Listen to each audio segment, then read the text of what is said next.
Back in June 2021, MaxDefense Philippines already confirmed that the Philippine Air Force's Technical Working Group has recommended the acquisition of Jas-39 Gripen to the Department of National Defense, which in turn submitted the DND's request for approval based on PAF's recommendations to then-President Rodrigo Duterte for approval. This was despite strong push by the U.S. government to consider the F-16 Block 70 Viper to be selected for the PAF's Multirole Fighter Acquisition Project, highlighting its superiority over the Gripen C and superiority of U.S. government support over its entire life cycle over the support to the Gripen by the Swedish government, despite the Viper's higher price tag. No doubt, a decision was already made as early as 2021 and this remains unchanged up until now.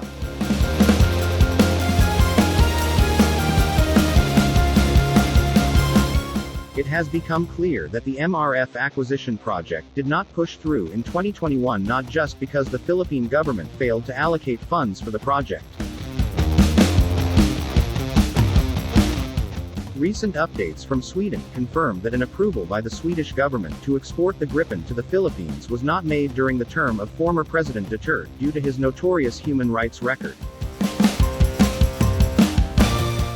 Swedish approval was only made during the term of current President Ferdinand Marcos Jr., due to improvement in the country's human rights records with the new leadership.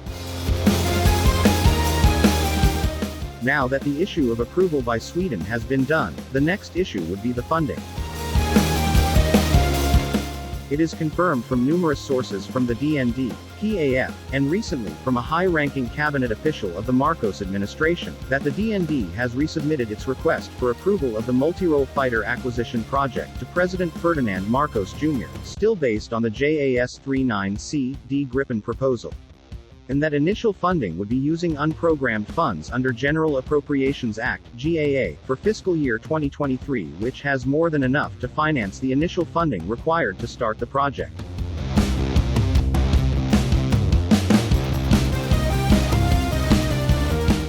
PAF and DND sources were very positive that President Marcos will approve the project in the next few months.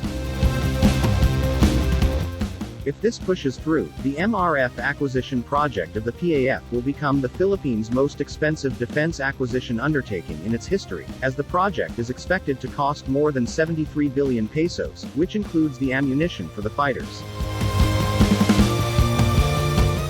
This will also allow the DND and PAF to consider the project as a Horizon 2 phase project, and also allow them to start plans for the MRF Phase 2 acquisition project under the Horizon 3 phase, which calls for another batch of MRFs, which estimates to be between 12 to 24 additional fighters depending on funding availability.